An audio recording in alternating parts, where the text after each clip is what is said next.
आप सभी को नमस्कार। आंगनवाड़ी टाइम में आपका स्वागत है।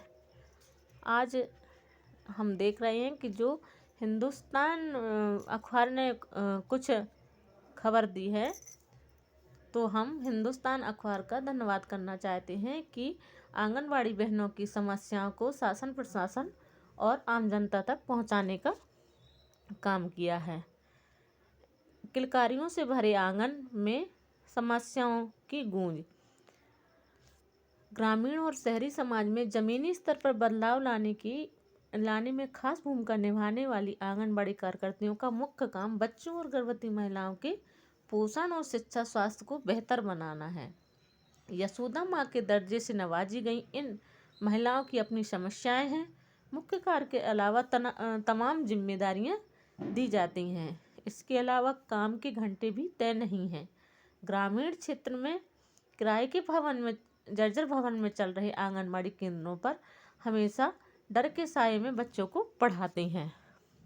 आंगनबाड़ी कार्यकर्तियां अपनी कम आय और खराब कार्य परिस्थितियों को लेकर वर्षों से आवाज उठा रही हैं, लेकिन समस्याओं का निपटारा तो दूर, कोई सुनवाई तक नहीं हुई है।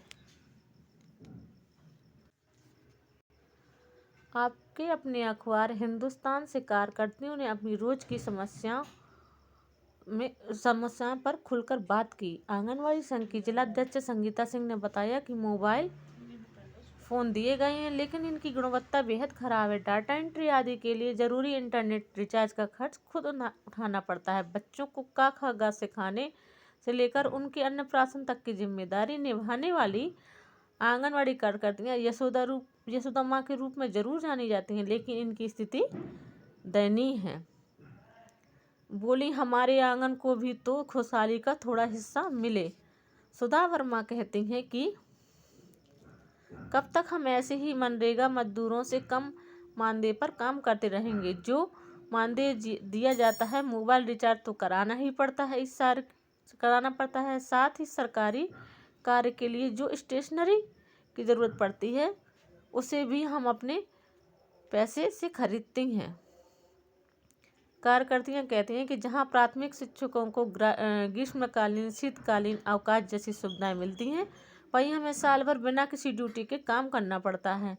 कई केंद्र किराए के जर्जर भवन में चल रहे हैं। बच्चों को बैठाने तक की व्यवस्था नहीं है, तो कहीं पर कुर्सियों का अभाव है।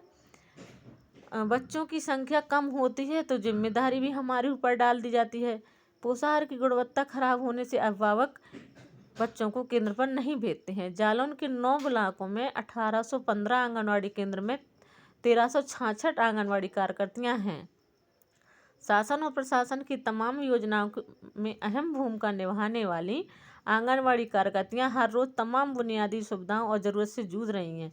कार्यकर्ती प्रभा देवी ने बताया कि अल्प मानदेय में BLO की ड्यूटी से लेकर जनगणना तक के तमाम कार्य कराए जाते हैं। जब विभागीय अधिकारियों को अपनी समस्याओं शिकायतों का दुखड़ा दूर करने के लिए कहो तो आंखें बंद कर लेते हैं। हमें स्टेशनरी का पैसा नहीं मिलता है। कार्यकर्ती संगीता ने कहा कि जो मोबाइल 5 साल पहले दिए गए थे, कबाड़ हो रहे हैं। हमें नए मोबाइल दिए जाएं, रिचार्ज का पैसा भी दें, तभी ऑनलाइन पोर्टल पर अपना काम शासन प्रशासन की मंशा के अनुरूप कर सकेंगे। राजेश कुमारी ने कहा कि जिले में फाइलेरिया की ड्यूटी करने के बाद आज तक विभाग ने 70 आंगनबाड़ी कार्यकर्तियों का भुगतान नहीं किया। जुलाई माह में 110 आंगनबाड़ी कार्यकर्तियों का मानदेय नहीं दिया गया। सत्यवती ने कहा कि विभाग हर माह पोषाहार नहीं देता है। जो देता है तो वह केंद्र में बच्चों की संख्या के मुताबिक नहीं होता है। कई आंगनबाड़ी भवन किराए के कमरों में चल रहे हैं, उनका किराया भी नहीं मिलता है। ग्रामीण इलाकों की आंगनबाड़ी कार्यकर्ताओं में पोषाहार लाने की समस्या है, वे अपने पैसे से वहन करते हैं। अब कार्यकर्ता क्या कह रही हैं कि संगीता सिंह कह रही हैं कि 5 साल पहले मिले मोबाइल ख़राब हो गए हैं और विभागीय अधिकारी पोषण ट्रैकर पर अपडेट मांगते हैं। प्रीति गांगुली कहती हैं जो मोबाइल दिए गए थे उनमें कई लोगों के खराब हो गए हैं। शिकायतों के बाद भी निराकरण नहीं हो पाता है। सरस्वती देवी कहती हैं कि महीनों तक मोबाइल के रिचार्ज का पैसा नहीं मिलता है। ऐसे में कार्यकर्तियां कैसे सुचारू रूप से काम करें। सुधा वर्मा कहती हैं कई रजिस्टर बनाकर अलग अलग विवरण भरना होता है, लेकिन स्टेशनरी का पैसा नहीं दिया जाता है। सरला कहती हैं कार्यकर्तियों को सिर्फ विभागीय कार्य कराए जाएं जिससे वे शासन की योजनाओं को पात्रों तक पहुंचा सकें। संगीता आनंद कहती हैं कई केंद्रों पर सुविधाओं का अभाव इससे अभिभावक बच्चों को भेजने से कतराते हैं।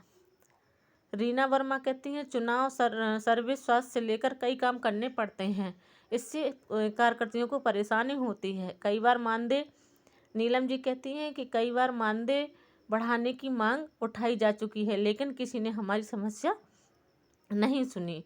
प्रभा देवी कहते हैं कि बच्चों और गर्भवती महिलाओं का टीकाकरण स्वास्थ्य कर्मियों से कराया जाए।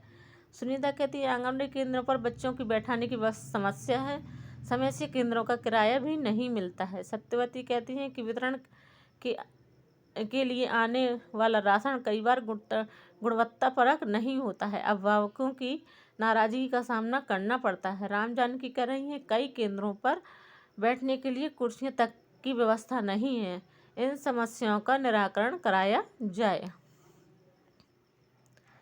हर साल 2 माह का कट जाता है मानदेय।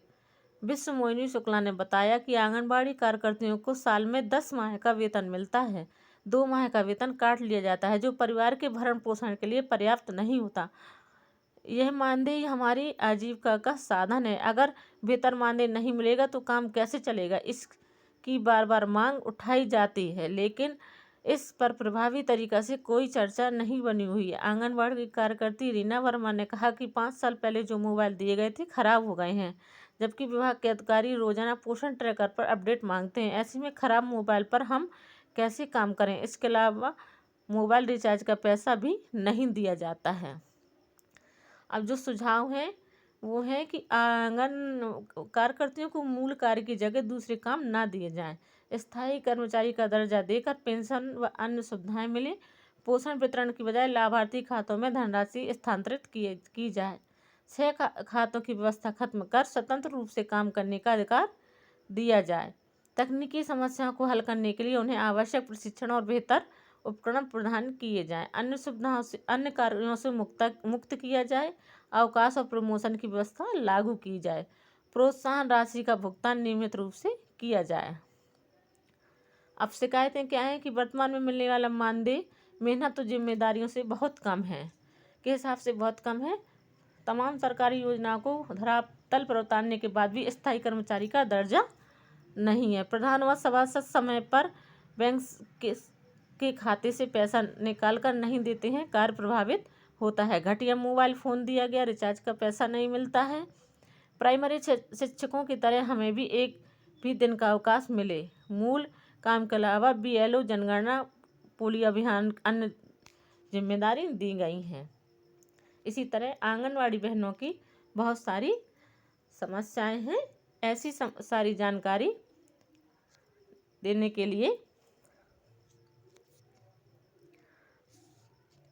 लिए हमारी चैनल को सब्सक्राइब करें, लाइक करें, कमेंट करें और चैनल को सब्सक्राइब करें। धन्यवाद।